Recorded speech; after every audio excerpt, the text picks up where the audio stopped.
காலி பண்ணணும் ஒரு மனிதனை, வளரவே விடக்கூடாது. இப்போ கேபிஒய் பாலா வந்து ஒரு நிறுவனத்திடமிருந்து வாங்கி ஏழைகளுக்கு உதவினார் அப்படிங்கிற ஒரு செய்தி இருக்குது. இல்லை அப்படி சொல்லல சார், சிக்க வைக்கப்பட்டிருக்காரு கேபிஒய் பாலா. கேபிஒய் பாலா விஷயத்திலே வந்து உமாபதிக்கு வந்து பணவீரம் நடந்திருக்க வாய்ப்பு இருக்குது. ஆனால் காந்தி கண்ணாடி படமே அது பினாமியில் தான் எடுக்கப்பட்டது அப்படின்னா ஒரு குற்றச்சாட்டு வைக்கிறாரு சார். என்கிட்ட பேசுகிறாங்களே, ஏன் சார் அதை பற்றி பேசிட்டு உங்களுக்கு என்ன வேணுமோ செய்யணும் தானே. பெரிய மாஃபியா இயங்குது.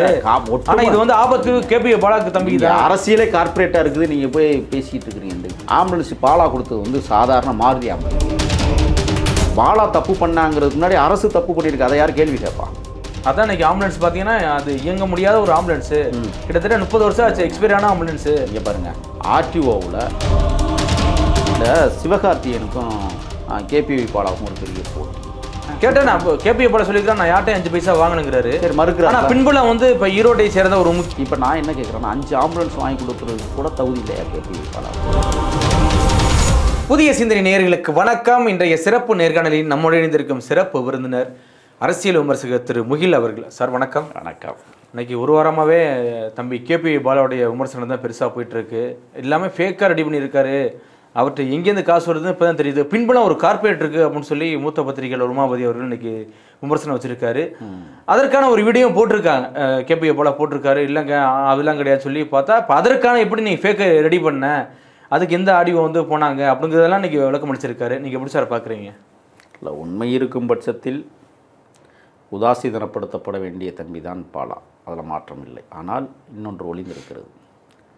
பாலாவுக்கு இவ்வளவு நெருக்கடி கொடுக்குற உமாபதி எத்தனையோ கருப்பு பணங்களை வைத்திருக்கிற முதலாளிகளை ஏன் சீண்டவில்லை? அவருக்கு தெரியாதா என்ன? ஜேர்னலிஸ்ட்னு சொல்கிறார்ல. இப்போ கேபிஒய் பாலா வந்து ஒரு நிறுவனத்திடமிருந்து வாங்கி ஏழைகளுக்கு உதவினார் அப்படிங்கிற ஒரு செய்தியும் இருக்குது. இல்லை அப்படி சொல்லல சார், சிக்க வைக்கப்பட்டிருக்காரு கேபிஒய் பாலா. அவருக்கு தான் ஆபத்து ஃபியூச்சரில், நல்ல அதாவது ஹெல்ப் பண்ணுற குணம் அவருக்கு இருக்குது. ஆனால் அவர் சிக்க வைக்கப்பட்டிருக்காரு, மாட்டினா அவர் தான் மாட்டுவார் அப்படின்னு தான் சொல்லியிருக்காரு. அப்படி எல்லாம் கிடையாதுங்க. நொங்க அருவா வெட்டுதுங்கிறதுக்காக அருவாவை கைது செய்ய முடியாது, வெட்டினவனை தான் கைது செய்ய முடியும். இந்த விஷயத்தில் நீங்கள் கூர்ந்து கவனிக்கணும். என்னென்னா, பாலா வந்து உதவிங்கிற பேரில் எல்லாருக்கும் செஞ்சார். அது ஒரு பெரிய மாஸ்கிரேடு. காந்தி கண்ணாடி படம் வந்து ரிலீஸ் ஆகும்போது இதை கிளப்புறாங்க. ஒருவேளை ஏன்னா இப்போ உமாபதி வந்து ஒரு டைரக்டராக இருக்கிறார், தெரியுமில்ல அது உங்களுக்கு? ஆமாம் தெரியும். ப்ரொடியூசராக மாறிட்டார். அப்போ அவர், நான் கேட்குறேன், இவர் ப்ரொடியூசர் வந்து எப்படி ஆனார்னு ஒரு கேள்வி இருந்து வச்சா நீங்கள் என்ன பதிச்சுப்பீங்க? அவருக்கு எங்கேருந்து ஃபண்டு வந்து? இல்லை சொல்கிறாரு, நான் இத்தனை ஆண்டுகளமாக பத்திரிகை துறையில் ஒர்க் பண்ணியிருக்கேன், ஒர்க் பண்ணேன் என்னங்கிறது. இல்லை, நான் என்ன கேட்குறேன்னா, பத்திரிகை துறையில் நானும் தான் வந்து கிட்டத்தட்ட 5 வருஷமாக அன்றாட செலவினங்களுக்கே கஷ்டமாக இருக்கே. யோசிச்சு பாருங்கள், ஒவ்வொரு மனிதனுடைய தனி மனிதனுடைய வருமானம் என்ன, பத்திரிகை துறையில் எவ்வளோ வந்துடும், பத்திரிகை துறையிலே இன்றைக்கி என்ன நடக்குதுங்கிறது உங்களுக்கு தெரியும். எப்படி வருமானம் கோடிக்கணக்கில் வருதுங்கிறதும் உங்களுக்கு தெரியும். எதை எங்கே அடித்தா பணம் வந்து விழுகுங்கிறதும் தெரியும். கேபிஒய் பாலா விஷயத்திலே வந்து உமாபதிக்கு வந்து பணவீரம் நடந்திருக்க வாய்ப்பு இருக்குது. நடந்துருங்கிறீங்களா? அப்படி ஆமாம், நடந்திருக்கும். ஏன் நடந்திருக்காதுங்கிறீங்க? இப்போ நான் பேசுகிறேன், ஒரு செய்தியை பேசுகிறேன்னா என்கிட்ட பேசுகிறாங்களே, ஏன் சார் அதை பற்றி பேசிட்டு உங்களுக்கு என்ன வேணுமோ செய்யணும்னு தானே சொல்கிறாங்க. நம்ம அதுக்கெல்லாம் ஆட்படுறது கிடையாது. இல்லை சார், இப்போ ஒரு 30 வயசு மதிக்கத்தக்க பையன் இப்போ தான் வளர்ந்து வர்றாப்புல, எதுக்கு இது மாதிரி போய் சட்டசிக்கலை போய் மாட்டிக்கணும்? ஏன்னா அவருடைய கூற்று என்னன்னு பார்த்தீங்கன்னா, உமாபதி விஷயம் அதாவது என்னென்னா, தொண்டு நிறுவனங்கள் தமிழ்நாட்டில் கண்காணிக்கப்படணும். இதுவரை கண்காணிக்கப்பட்டிருக்கா? எந்த தொண்டு நிறுவனங்களாவது ஏன் கண்காணிக்கப்படவே இல்லை. பல தொண்டு நிறுவனங்கள் வந்து அதுக்கு இதே ரிஜிஸ்ட்ரேஷனே பண்ணலையே சார். அப்போ பண்ணவே அண்ணா ஆத்தரைசேடாக தானே இருக்குது. ஆமாம், நான் என்ன கேட்குறேன்னா, அண்ணா ஆத்தரைசேடாக இருக்கிற இந்த தொண்டு நிறுவனங்களை கவனிக்க தவறியது யார் பொறுப்பு? ஆட்சியாளர்களுடைய பொறுப்பு இல்லை. கண்டிப்பாக. இங்கே எதுக்கு பொருளாதார குற்றப்பிரிவுன்னு ஒன்று இருக்குது? ஏழைகள் ஏழைகளாகவே இருப்பதும் பணக்காரர்கள் உயர்ந்த நிலைக்கு செல்வதுமான அணுகுமுறை எந்த மாதிரியான அணுகுமுறைன்னு ஒன்று இருக்குல்ல. இன்றைக்கி சோத்துக்கு வழி இல்லாமல் இருக்கிறோம்ல, அதுக்கு யார் பரிகாரம் தேடுவது? எவ்வளோ உழைச்சாலும் சோறுக்கு வழி இல்லாமல் இருக்கிற இந்த தாயகத்தில் இவ்வளவு சிக்கல் இருக்குங்கிறத கண்டுபிடிக்க முடியல. இப்போ கேபிஒய் பாலா இன்னொருத்தட்ட வாங்கி அவர் உதவி பண்ணாருன்னு சொன்னால் உதவி பண்ணியிருக்கிறாரு, இன்னொருத்தட்ட வாங்கியிருக்கிறார். வாங்கினவனை போய் கேட்க வேண்டியதானே? கேட்டேன் நான் கேபிஒய் பாலா சொல்லிக்கிறேன், நான் யார்ட்டையும் 5 பைசா வாங்கணுங்கிறாரு. சரி மறுக்கிறார். ஆனால் பின்புலம் வந்து இப்போ ஈரோட்டை சேர்ந்த ஒரு முக்கியமாக ஒரு மக்கள் ராஜன் அந்த உணர்வுகள் ட்ரஸ்ட்டு அப்படின்னு ஒரு பின்புலம் வந்துருக்கு நம்முடைய சோர்ஸ் பிரகாரம். அவங்க தான் பின்புலமாக இயக்குறாங்க. ட்ரஸ்டியில் உள்ள பணம் வந்து எப்படி எடுக்கலாம்? அதுக்கு சில ரூல்ஸ் எல்லாம் இருக்குது. ட்ரஸ்டிக்கு வந்து சில ரூல்ஸ் எதுக்கு எடுக்கிறோம். அந்த ட்ரஸ்டி வந்து அப்ரூவ் ஆகலையே சார். அப்ரூவ் ஆகலை. சரி, ட்ரஸ்டின்னு அப்புறம் ஏன் சொல்கிறாங்க? இல்லை, ட்ரஸ்டின்னு அப்புறம் ஏன் சொல்கிறீங்க? ட்ரஸ்ட் ஒன்று அமைச்சு அதுக்கு தகுந்த மாதிரி இப்போ கேபிஏ பாலாக்கு பின்புலம் அதான் இயங்குது ஒரு விஷயம். ஏன்னா இப்போ இதுலேயே பார்த்தீங்கன்னா இன்ஸ்டாவிலே பார்த்தீங்கன்னா மக்கள் ராஜன் நிறைய போயிருக்காரு அவர் கேபிஏ பாலா கெஸ்ட்டாக போயிருக்காரு. அப்படிங்கும்போது அந்த ஒரு இதுலேயும் வந்திருக்கலாமே அப்படின்னு தான் நான் என்ன கேட்குறேன், அவர் ஈவனே ஒரு நாளைக்கு 3 நாள் நடத்துகிறாரு. அதில் வர்ற வருமானம் அழகு கடைக்கு விளம்பரம் கொடுக்குறாரு, நகை கடைக்கு. அப்போ ஏகப்பட்ட வெளிநாடுகளில் போய் இவன் நடத்துகிறாரு. அவருக்கான வருமானம்னு ஒன்று இருக்குல்ல. இப்போ நான் என்ன கேட்குறேன்னா 5 ஆம்புலன்ஸ் வாங்கி கொடுக்கறதுக்கு கூட தகுதி இல்லையா கேபிவி பாலாவுக்கு? எல்லாம் ஃபேக்காக இருக்குது சார். ஆம்புலன்ஸ் பிரச்சனை கிடையாது சார், எல்லாமே ஃபேக்காக இருக்குது. ஒரு ஷூட்டிங் யூஸ் பண்ணுற ஆம்புலன்ஸ் எடுத்து நீ பெயிண்ட் அடிச்சு அதுவும் எக்ஸ்பைரி ஆனது கிட்டத்தட்ட 30 வருஷம் வச்சுக்கிறாங்க. அந்த ஆர்டிஓட எல்லாமே தரவு எல்லாமே ஆதாரம் என்கிட்ட இருக்குது அப்படிங்கிறாங்க. ஏன்னா ஒரு மூத்த பத்திரிகையாளர் இன்னைக்கு சோசியல் மீடியாவில் வர்றாரு அப்படிங்கும்போது ஆதாரம் எல்லாம் பேச முடியாதுல்ல, நாளைக்கு அவர் மேலே திரும்பிடும்ல. 31 வருஷத்துக்கு முன்னாடி பதிவு செய்யப்பட்டதுன்னு சொல்கிறாங்க. TN07T0003 அப்படிங்கிற ஒரு ஆம்புலன்ஸ் வாகனத்தை தான் அவங்க குறி வைக்கிறாங்க. ஆமாம். இப்போ இதுக்கு இடையில வந்து டி எப்படி வந்தது அப்படிங்கிற ஒரு பெரிய பிரச்சனை, டியா அப்படிங்கிற ஒரு பெரிய பிரச்சனை. அதுக்கு விளக்கம் கொடுத்தாரு kPa Bala. Paint mistake, paint அடிக்கும் மாதிரி அதெல்லாம் போயிட்டு இருக்கு. நான் என்ன சொல்கிறேன்னு சொன்னால், ஏதோ ஒரு அசம்பாவிதங்கள் அல்லது தவறுகள் நடக்குதுன்னு சொன்னால் அதை சட்டம் பார்த்துக்கும், சட்டம் தண்டிக்கும். இப்போ அந்த சட்டத்தை வெளிக்கொண்ட பொறுப்பு மீடியாவுக்கு இருக்குல்ல சார்? இருக்குது, அது இருக்குது. இப்போ கொண்டு வந்துட்டாங்கல்ல. இப்போ அது வந்து தவறும் அப்படிங்கிற பட்சத்தில் இதுவரை என்ன நடவடிக்கை எடுத்திருக்காங்க, ஏன் எடுக்க முடியல? இப்போ நான் ஒன்று சொல்லவா, நீங்கள் சொல்கிறீங்கல்ல அந்த தொண்டு நிறுவனம் ஈரோடை சார்ந்தது. ஈரோட்டில் ஒரு பெரிய நிறுவனம் இயங்கிக்கிட்டு இருக்கு, உங்களுக்கு தெரியும்னு நினைக்கிறேன். சக்தி மசாலா நிறுவனம், உலகத்திலேயே பிரசித்தி பெற்ற ஒரு நிறுவனம். அந்த நிறுவனம் வந்து பார்த்திங்கன்னு சொன்னால், நான் கூட வீரப்பனார் பயன்படுத்திய சமையல் பொருட்கள் வந்து சக்தி மசாலா பொருட்கள்னு நான் பேசியிருந்ததை கோடிட்டு காட்டி சக்தி மசாலா உரிமையாளர் கூட பேசியிருந்தார். வீரப்பனார் வந்து சக்தி மசாலா தூள் பயன்படுத்த எங்களுக்குலாம் ரொம்ப பெருமையாக இருக்குது அப்படின்னு. சக்தி மசாலாக்கிட்ட இல்லாத பணமா? சக்தி மசாலா வந்து யாருக்கு வேலை கொடுத்துருக்காங்க தெரியுமா? 3ஆம் பாலினத்தவர் ஊனமுற்றவர்களுக்கு தான் இங்கே வேலையை. நீங்கள் அவ்வளோதான் அவங்களுக்கு தான். அவங்க ட்ரஸ்டியே வச்சு நடத்தலை. வருகிற வருமானத்தில் அந்த ஏழைகளுக்கு கொடுத்து உதவுறாங்க. அது தவறா? நீங்கள் சொல்லுங்கள். இல்லை அது தவறு கிடையாது சார். பட் இவருக்கு வர்றதான் தவறுங்கிறாங்கல்ல. நான் சொல்லல. இல்லை சோசியல் மீடியா வச்சிருக்க கேள்வி தான் நான் கேட்குறேன். இல்லை நான் என்ன கேட்குறேன்னா, இப்போ இவர்கிட்ட இத்தனை 1000 கோடி இருக்குது, எவ்வளோ கோடி இருக்குங்கிறத முதல்ல கணக்கு பண்ணுங்கள். இப்போ இதுவரை பாலா செஞ்சது வந்து 1 கோடி ரூபாய்க்கு பெருமானம் உள்ள விஷயங்களை கையாண்டிருப்பாரா? இருக்கலாம். 1 கோடி ரூபா பாலா வந்து சம்பாதிக்க இயலாதவரா? சொல்லுங்க. நீங்க அதான் சார் கேள்வி கேட்குறாங்க. இப்பதான் பிக்கப் ஆகி வராரு. அப்படி பார்த்தா ஒரு நாளைக்கு 1 லட்சமா சம்பாதிக்கிறாரு அப்படின்னு கேள்வி கேட்குறாங்களே.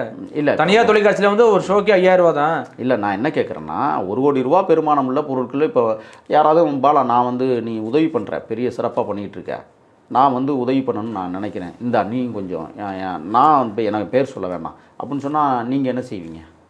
சரி கொடுங்க சார், நம்ம கூடுதலாகவே செஞ்சுக்கிறேன் சொல்லுவீங்களா, சொல்ல மாட்டீங்களா? இப்போ இதில் யார் குற்றவாளி? கொடுத்தவன் குற்றவாளியா, வாங்கினவன் குற்றவாளியா? ஃப்ரேமில் யார் சார் வரா?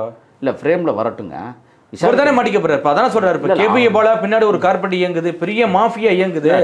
ஆனால் இது வந்து ஆபத்து கேபிஏ பாலாக்கு தம்பி தான். அரசியலே கார்பரேட்டாக இருக்குது. நீங்கள் போய் பேசிகிட்டு இருக்கிறீங்க இந்த விஷயமெல்லாம். அரசியலே கார்பரேட்டில் போயிட்டுருக்கு. இன்றைக்கி யார் விசாரிப்பா? நான் கேட்குறேன். ராமதாஸ் வந்து இப்போ பாமகவை நிறுவனார். இன்றைக்கி மகனுக்கு அப்பனுக்கு என்ன சண்டை? கார்பரேட்டு தான் சண்டை. கட்சி சண்டை இல்லையா சார்? என்ன கட்சி சண்டை? 2 லட்சம் கோடியை பிரிச்சுக்கிறதுல மோதல். ஓன் சொத்தா ஏன் சொத்தா? இதுதான் அங்கே பிரச்சனை நடந்துக்கிட்டு இருக்கு. அப்போ கார்பரேட் கட்சியிலே 2ஆக உடஞ்சிக்கிட்டு நிற்கிது. அதை பற்றி யாருமே கேள்வி கேட்க மாட்டேங்கிறீங்க. ஈரோட்டில் வந்து ஒரு நிறுவனம் வந்து கார்பரேட்டாக இருக்குன்னா தமிழன் கார்பரேட் வச்சுக்கிறதுல என்ன தப்பு இருக்குது? வெளிநாட்டு கார்பரேட்டை நீங்கள் எப்படி ஆதரிக்கலாம்? அது ஒன்று இருக்குல்ல. இல்லை இதை வச்சு சார் இப்போ நிறையா வந்து இப்போ இந்த இதாக இருக்கட்டும், ரம்மியாக இருக்கட்டும், ரம்மி போன்ற விளையாட்டுகளுக்கெல்லாம் இன்றைக்கி வந்து ஊக்குவிக்கப்படுத்துகிறாங்க. இதுவே பெரிய இதாக இருக்குது. 100 பேர் தாலி எடுத்து 10 பேருக்கு உதவி பண்ணுறது என்ன நியாயம் அப்படின்னு தானே கேட்குறாரு. நான் கேட்குறேன், அதை தடை பண்ணிட்டீங்களா? கைபேசியில் இருக்கிற சீட்டு விளையாடுற உரிமையை ரத்து பண்ணிட்டீங்களா? அது கார்பரேட்டு கூலிகளுக்கு தானே அந்த காசு போய் சேருது. லட்சம் பிள்ளைங்க தாலி எடுத்துக்கிட்டு இருக்குல்ல, எத்தனை ஏழைகள் போய் சிக்கிக்கிட்டான்? அதை யார் துடைப்பா சொல்லுங்கள்? ஒருத்தன் வந்து உதவி பண்ணுறான், எவனோ ஒருத்தன் பணம் வந்திருக்கு அவனுக்கு, அவன் வந்து ஒருத்தன்ட்ட கொடுத்து நீ செய்ப்பா அப்படின்னு சொல்கிறான். அது யாரை விசாரிக்கணும்? அப்போ அவனுக்கு எவ்வளோ பணம் வந்ததுன்னு விசாரிக்க தவறியது யாருடைய குற்றம் சொல்லுங்கள் நீங்கள்? இல்லை அரசோட குற்றம் தான். இப்போ தான் வெளியில் வந்திருக்கு. என்ன அரசு எதுக்குங்க இயங்குது? ஒரு தவறு நடக்குதுன்னா அதை கண்டுபிடிக்கணும்ல. அப்புறம் எதுக்கு இன்டெலிஜென்ஸு, உளவுத்துறை, ஆர்பி, அதுக்கப்புறம் வந்து சிபிசிஐடி, எதுக்கு சிபிஐ, இவ்வளவு பிரிவுகள் என்னத்துக்கு? சம்பளம், மக்கள் சம்பளத்தில் வேலை செஞ்சுக்கிட்டு இருக்கிறாங்க. ஒரு காவல் நிலையத்துக்கு 3 பிரிவு கண்காணிப்பு பிரிவு இருக்குது. அந்த 3 பிரிவு என்ன நான் கேட்குறேன், புடுங்குதா?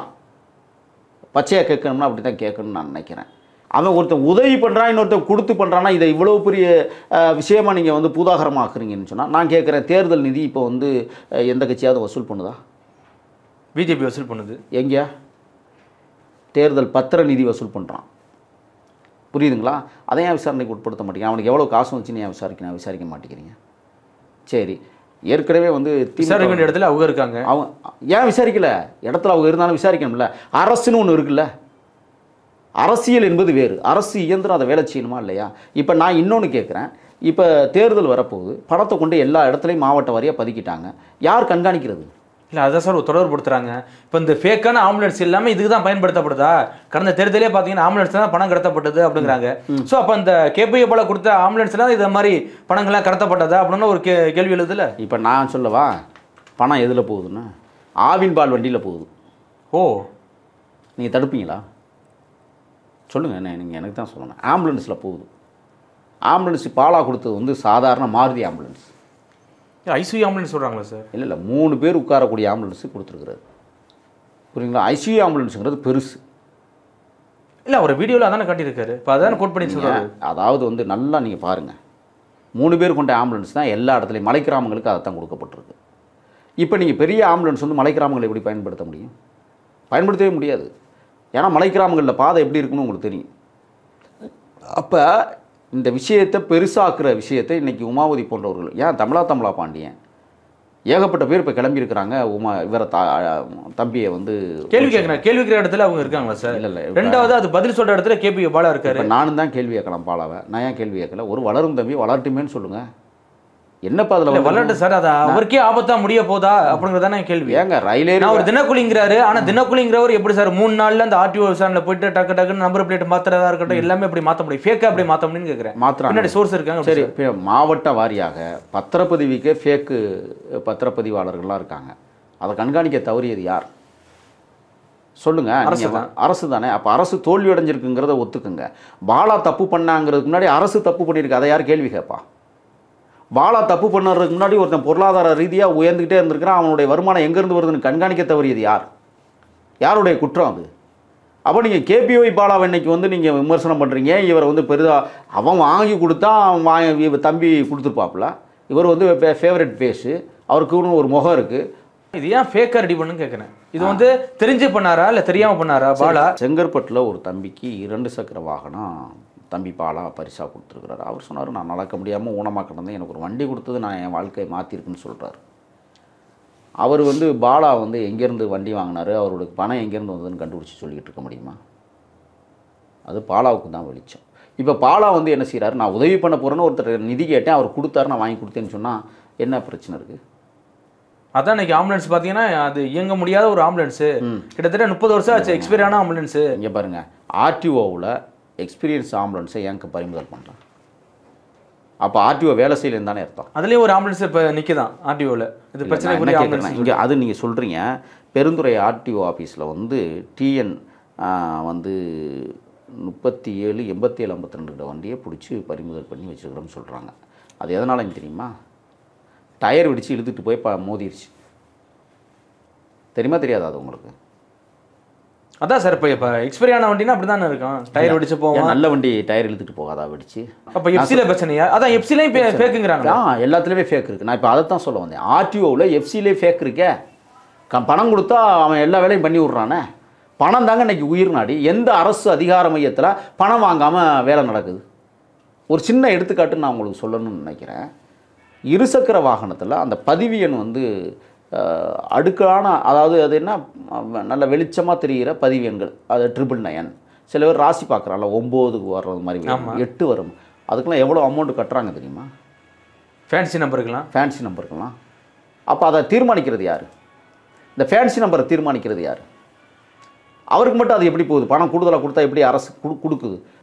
அப்போ திட்டமிட்டு ஒரு நபர் வளர்ந்து வருவதை தடுப்பதற்கான முயற்சிகளை தொடர்ச்சியாக இங்கே இருக்கிற ஜேர்னலிஸ்டம் என்கிற பெயரில் வந்து கெடுத்துக்கிட்டு இருக்காங்க. நான் கேட்குறேன், இதே உமாவதி வந்து பணம் கொடுத்தவரை போய் பிடிக்க வேண்டியதானே? ஆதாரம் இருக்கா? இருக்குங்கிறாரு. எங்கள் வெளியிட சொல்லுங்கள். பின்னாடி கார்பரேட் இருக்குது, பெரிய மாஃபியா இருக்குது, அதற்கான ஆதாரம் இருக்குது. இல்லை யார்கிட்ட பேசினாரு, எந்தெந்த சேனலுக்கு பேசினாரு? சரி, அது இப்போ போலி நம்பரு வந்து வண்டியில் இருக்குன்னு சொன்னால் ஆம்புலன்ஸ் எப்படி ஓடும்? ஏன் ஆம்புலன்ஸை மடக்கலை அந்த போக்குவரத்து துறை தெரியாதா?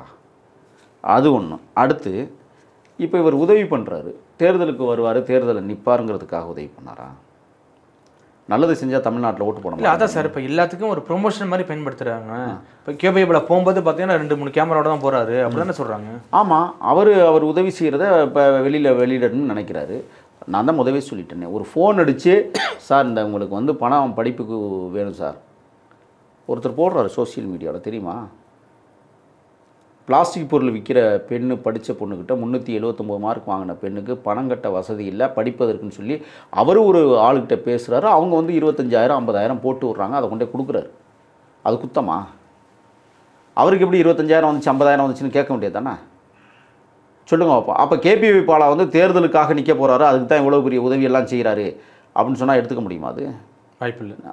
சொல்லுங்க பாப்பா. அப்போ அதுவும் இல்லை. ஆனால் காந்தி கண்ணாடி படமே அது பினாமியில் தான் எடுக்கப்பட்டது அப்படின்னா ஒரு குற்றச்சாட்டு வைக்கிறாரு சார். சரி, அப்படி பார்த்தீங்கன்னா தண்டகாரண்யம்னு ஒரு படம் இப்போ வந்திருக்கு பாரஞ்சித்தினுடைய தயாரிப்பில். மலை வாழ் மக்கள் வசிக்கக்கூடிய பகுதியில் வந்து கிருஷ்ணகிரி மாவட்டத்தில் போய் படப்பிடிப்பு நடத்துகிறாங்க. ஒரு கிராமத்துக்கு சாலையே இல்லையா போகிறதுக்கு. அந்த ஊருக்கு வந்து 7 கிலோமீட்டர் சாலையை வந்து பாரஞ்சித்து போட்டு கொடுத்துருக்குறாரு. அரசு செய்யாததை ஒரு இயக்குனர் செஞ்சுருக்கிறாருல, அதை பாராட்டலாம்ல. 7 கிலோமீட்டருக்கு தார் சாலை போடுவதற்கு உனக்கு எங்கேருந்து காசு வந்துச்சு அப்படின்னு கேட்டால் இது என்ன கேள்வி? அரசு ஏன் செய்யலைன்னு ஒரு கேள்வி யாராவது வச்சோமா?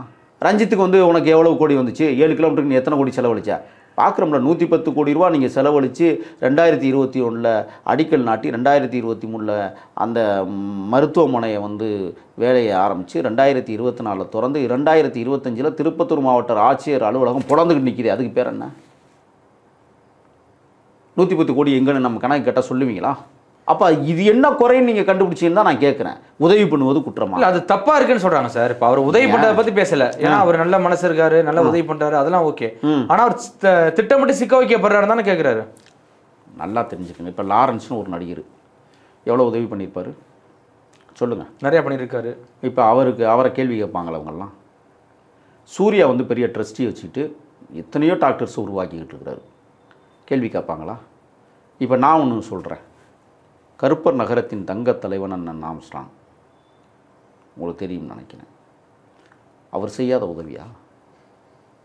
3000த்திற்கும் மேற்பட்ட வழக்கறிஞர்களை படிக்க வைத்திருக்கிறார். 100க்கும் மேற்பட்ட மருத்துவர்கள் பணி செய்கிறார்கள். 1000த்திற்கும் மேற்பட்டவர்கள் வெளிநாடுகளில் போய் இன்றைக்கு வேலை செய்து கொண்டிருக்கிறார்கள். அதுக்காக அண்ணன் ஆம்ஸ்ட்ராங் மீது குற்றச்சாட்டு வச்சுருக்கீங்களா நீங்கள்? உனக்கு எங்கேருந்து பணம் வந்துச்சுன்னு கேட்க முடியுமா அவர்கிட்ட? ஒரு பொசிஷனில் இருக்கார் சார், ஒரு கட்சியோட தலைவராக வந்திருக்காரு. ஆனால் இப்போ தான் தம்பி வளர்ந்து வரப்பல ஏன் இவ்வளோ பெரிய உச்சம்? ரெண்டாவது அவருடைய படம் ஆடியோ லான்ச்சுக்கெல்லாம் பார்த்தீங்க, ப்ரொமோஷனுக்குலாம் கிட்டத்தட்ட ஒரு கட்சி தலைவர் சீமானே வந்திருக்காரு, ஏற்பட்ட ஆட்கள் வந்திருக்கும் போது நான் என்ன கேட்குறேன்னா, ஒரு படம் வந்து ஆடியேஷன்னா எல்லோரும் தான் வருவான் கூப்பிட. பல கோடி ரூபா படம் போட்டு படம் எடுக்கிற அந்த திரைக்காவியத்தை விளம்பரப்படுத்தி ஆகணும்ல. படம் ஓடுது ஓடலை, விளம்பரப்படுத்தினா தானே போகும் அப்படிங்கிற ஒரு செய்தி இருக்குல்ல. அதை பற்றி வந்து பேச மாட்டேங்கிறாங்களே யாருமே. நீங்கள் கேபிஒய் பாலாவை நீங்கள் மையப்படுத்தி பேசுகிறது எனக்கு என்ன தோணுதுன்னு சொன்னால், இந்த சின்ன வயசுலேயே இவ்வளோ பெரிய ஆளுமையாக இவ்வளோ பெரிய இந்த சிவகார்த்தியனுக்கும் கேபிஒய் பாலாவுக்கும் ஒரு பெரிய போட்டி தெரியுமா? அது உங்களுக்கு படம் ரிலீஸ் ஆகும்போது பெரிய போட்டி இருக்குது அப்படி இப்படிலாம் பேச மிகப்பெரிய ஆட்களோட அந்த படம் போட்டியாக வருது. அதாவது நான் என்ன கேட்குறேன்னா, கேபிஒய் பாலா வந்து தலைவர்னு சொல்லக்கூடிய இடத்துல தான் சிவகார்த்திகேயன் இருக்கிறார். சிவகார்த்திகேயன் வந்து தம்பியை வந்து தம்பி நீ நல்லா பண்ணுற அப்படின்னு பேசுகிற இடத்துல தான் அவர் இருக்கிறார். எப்படி 2 பேருக்கும் போட்டியாக முடியும்? சிண்டு முடிஞ்சு விட்ற வேலை அதெல்லாம். புரியுதுங்களா? காலி பண்ணணும் ஒரு மனிதனை, வளரவே விடக்கூடாது. நீங்கள் இந்த அந்த சூப்பர் சிங்கரில் பார்த்தீங்கன்னா ஒருத்தர் வருவார், யார் அந்த வர்ணனையாளர் வருவார், பேர் என்ன, ஒரு தம்பி நடிகராக வந்தார் சிவகார்த்திகேயனுக்கு பிறகு. மாக்காப்பா எங்கே அவர் திரும்ப அங்கேயே போயிட்டார். ஏன் போனார்? இவங்க தொல்லை தாங்க முடியாமல் தான். அவர் என்ன செஞ்சார்? நிறைய உதவிகள் செய்யணும்ட்டு வெளியில் வர்றாரு, ஒழுங்குமுறையதே உள்ளே உட்கார்ந்துட்டான். அவர் அக்ரிமெண்ட் போட்டு அந்த தொலைக்காட்சியோடு அதனுடைய வாழ்வை முடிச்சுக்கிட்டார். இப்போ கேபிஒய் பாலாவுக்கும் அதே தான். ஒரு குறிப்பிட்ட அந்த தொலைக்காட்சியோடு அக்ரிமெண்ட்டை முடிச்சுட்டு அப்படியே விட்டாங்க, வெளியில் விடுறதே இல்லை. அதில் வர்ற வருமானம் ஃப்ரீ ஆடியோ லான்ச், ஃப்ரீ விளம்பரத்துக்காக போகிறாரு, வெளிநாடுகளில் நிகழ்ச்சிக்காக போகிறாரு, அதில் வர்ற வருமானமே ஏகப்பட்ட வருமானம். இப்போ ஒப்பந்தம் போட்ட அந்த தொலைக்காட்சி நிறுவனம் பெரிய ஒப்பந்தம் போட்டிருக்கு கேபிஒய் பாலாட்ட. ஏன்னா அவருக்குன்னு ஒரு பெரிய ஆடியன்ஸ் இருக்குது. இன்றைக்கி அவர் வந்து உதவி பண்ணுற அந்த நிறுவனம் தான் இப்போ பேக் பண்ண இருக்குது அப்படி சார் இருக்கலாம். நான் தான் முதவே சொல்கிறேன், சக்தி மசாலா நிறுவனம் இவ்வளோ பெரிய உதவி பண்ணுதை யாராவது கேள்வி கேட்டிங்களா? எங்கேருந்து உனக்கு பணம் வருதுன்னு சொல்ல முடியுமா? ஊனமுற்றவர்கள் 100க்கும் மேற்பட்டவர்கள் வேலை செய்கிறாங்க ஈரோட்டில், தெரியுமா? அவ்வளோ பெரிய நிறுவனம் அது. அந்த நிறுவனத்தை எவனாலையும் கேள்வி கேட்க முடியாது. ஏன்? அது வருமானம் வருது சார். மிகப்பெரிய நிறுவனம் நடந்துட்டு இருக்கு, பல பேருக்கு இப்போ நான் என்ன வேலை கொடுக்குறாங்க. நீங்கள் சொன்னீங்கல்ல ஈரோட்டில் அந்த நிறுவனத்தின் பேர் என்ன? உணர்வுகள் உணர்வு. நான் என்ன கேட்குறேன்னா, ஏன் உணர்வுகள் ட்ரஸ்ட் வந்து சக்தி மசாலோட ஒரு அட்டாச்சில் இருக்கக்கூடாதா? இருக்கலாம் தானே. ஃபண்டு அங்கேருந்து தான் வருதுங்கிறீங்களா? இல்லை, இருக்கலாம் தானே. ஏழைகளுக்கு உதவுங்கன்னு சொல்லி சக்தி மசாலா இன்னைக்கும் செஞ்சுக்கிட்டு இருக்காங்க. சக்தி மசாலா பண்ணிட்டு போயிடலாமே, அதான் ஏற்பட்ட ஊனமுற்றவர்கள்லாம் வேலை கொடுத்துருக்காங்க. இப்போ வாங்க கேள்விக்கு. சக்தி மசாலாவை நேரடியாக செய்யலாம், வருமான வரி தாக்கல் இருக்குல்ல, கணக்கு இருக்குல்ல. இன்னொருத்தன் இப்போ அரசியல்வாதிகள் என்ன பண்ணுறாங்க? அதுவே ஒரு பிளாக் மணி. ஆமாங்க ஆமாங்க. இப்போ நான் சொல்கிறேன், அரசியல்வாதிகள் என்ன பண்ணுறான்? பினாமி பேரில் இடங்களை வாங்கி போடுறான்ல, பினாமி பேரில் காசை கொண்டு அமுக்குறான்ல, பினாமிக்கு பினாமியும் சேர்க்குறான் தெரியுமா? கண்டிப்பாக. அப்போ அதெல்லாம் ஏன் விசாரிக்கல? அது உங்களுக்கு நெருடலாம் இல்லையா? ஒருத்தர் தண்ணீரில் வந்து அடுப்பு கண்டுபிடிக்கிறார், அதை பற்றி பேச மாட்டீங்கல்ல? ஒரு தமிழன் கண்டுபிடிச்சார் அதே சேலத்தில், ஏன் அதை பற்றி பேச மாட்டேங்கிறீங்க? பேசுகிறாங்களே சார். இல்லை, தண்ணியில் அடுப்பு கண்டுபிடிக்கிறான், எரியுது. எப்படி எரியுதுன்னு ஏன் பேச வேண்டியது தானே? பாலா ஒருத்தர் நிதி வாங்கி அவன் கொடுக்குறான், இல்லை பாலாவே சம்பாரித்து கொடுக்குறான்னு சொன்னால் அதை பற்றி இவ்வளவு பெருசு ஆதாரங்களை வெளியிட்டு பயங்கரம். அதான் அடுப்பு தண்ணீரில் எரியுது, அதுக்கான விளக்கங்களை சொல்லுங்கள், அதுக்கான ஆதாரங்களை திரட்டுங்க, எப்படி ஒரு அந்த இதை உருவாக்குனாருன்னு பேசுங்க. ஏன் அதை பற்றி பேச மாட்டேங்கிறீங்க? மக்கள் யாரும் பார்க்க மாட்டேங்கிறாங்களே. நீங்கள் மில்லியன் கணக்கில் பார்த்துருக்காங்க சார். தமிழ் ஏன்னா அந்த அளவுக்கு எதிர்பார்ப்பு இருக்கு கேபி பாலா மேலே. அதான் அவன் ஒரு ஃபேவரட் ஃபேஸ், முகம் தெரிந்த முகம். அப்போ அவன் வந்து எது செஞ்சாலும் பயங்கரமாக இருக்குது. அவனை வச்சு கூட அந்த நிறுவனம் வந்து ஒரு விளம்பரத்துக்காக உதவி பண்ணியிருக்கலாம் தானே, ஏன் அதை வந்து இவ்வளவு பெருசுப்படுத்தணும்? உதவி பண்ணுறது எப்படி இங்கே பெருசுப்படுத்த முடியும்? அமுக்குனா தானங்க பெருசுப்படுத்தணும். அரசியல்வாதிகள் அமுக்கி வச்சிருக்கிறான, அதை பற்றி பெருசுப்படுத்துங்கிறேன் நான். உதவி செய்கிறத போய் நீங்கள் பெருசுப்படுத்திட்டு இருக்கிறீங்கன்னு சொன்னால் அப்போ என்ன அர்த்தம்னா, தமிழ்நாட்டில் ஒரு ஏழையாக பிறந்து ஏழையாக வளர்ந்து இத்தனைக்கும் பார்த்தா அனகாபுத்தூரில் ஒரு சாதாரண எளிய வீட்டில் சென்னையில் தான் வாழ்ந்துகிட்டு இருக்கான் கேபி பாலா. அதான் சார் கேள்வி ஆகுது. ஒரு 10,000 குடும்பத்தை நடுத்தரு கொண்டு வச்சு ஒரு 10 குடும்பம் வாழுதுன்னா அது எப்படி? 10,000 குடும்பத்தை யாருக்கு எடுத்தது? ஒரு நிறுவனம் கெடுக்குது. ஆனால் அது வந்து கேபி பாலா மூலியமா 10 பேரை வச்சு அரசியல்வாதிக்கு ஒட்டுமொத்தமாக கொள்ளையடிக்கிறான், மக்கள் சொத்தை கொள்ளையடிக்கிறான். 10,000 பேருக்கு வந்து அந்த கட்சிக்காரங்க மட்டும் உதவி செய்கிறான். அதை பற்றி பேசுங்க. ஏன் அதை பற்றி பேச மாட்டேங்கிறீங்க? நீங்கள் இதை பேசுகிறீங்கல்ல, அதை பேசலையே. இந்த ஜேர்னலிஸ்டெல்லாம் வந்து என்ன பண்ணுறாங்க? அதெல்லாம் பற்றி பேச வேண்டியதுனாங்க. உதவி பண்ணுறதை நீங்கள் இவ்வளோ ஓத்திரம் பண்ணுறீங்கன்னு சொன்னால், உதவியே செய்யாமல் ஒருத்தன் கோடிக்கணக்கில் குமிச்சிட்டே இருக்கிறான், அவனை பற்றி பேச மாட்டேங்கிறீங்களே. அது எந்த விதத்தில் அணுகுமுறை? எப்படியோ அவன் கருப்பு பணம் சம்பாதிக்கிறான், கருப்பு பணம் வச்சுருந்தான், எப்படியோ அவன் காலி பண்ணணும்னு நினைக்கிறான்ல, அது மக்களுக்கு தொண்டாட்டம்னு நினச்சாவது கொடுக்குறான்ல, கொள்ளையடிச்சு வச்சுருக்கிறான், பணம் வெளியிலே வரமாட்டேங்குது. அதை பற்றி ஏன் பேச மறுக்கிறாங்க?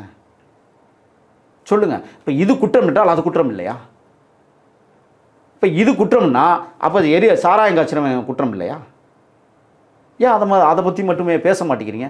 இரவு 10 மணிக்கு மேலே டாஸ்மாக் கடையில் போய் காவை காத்துக்கிட்டு கையூட்டு வாங்குற காவல்துறையை ஏன் கேட்கவே மாட்டேங்கிறீங்க? பிளாக்ல ஓடுது, அதை பேசவே மாட்டேங்கிறீங்களா?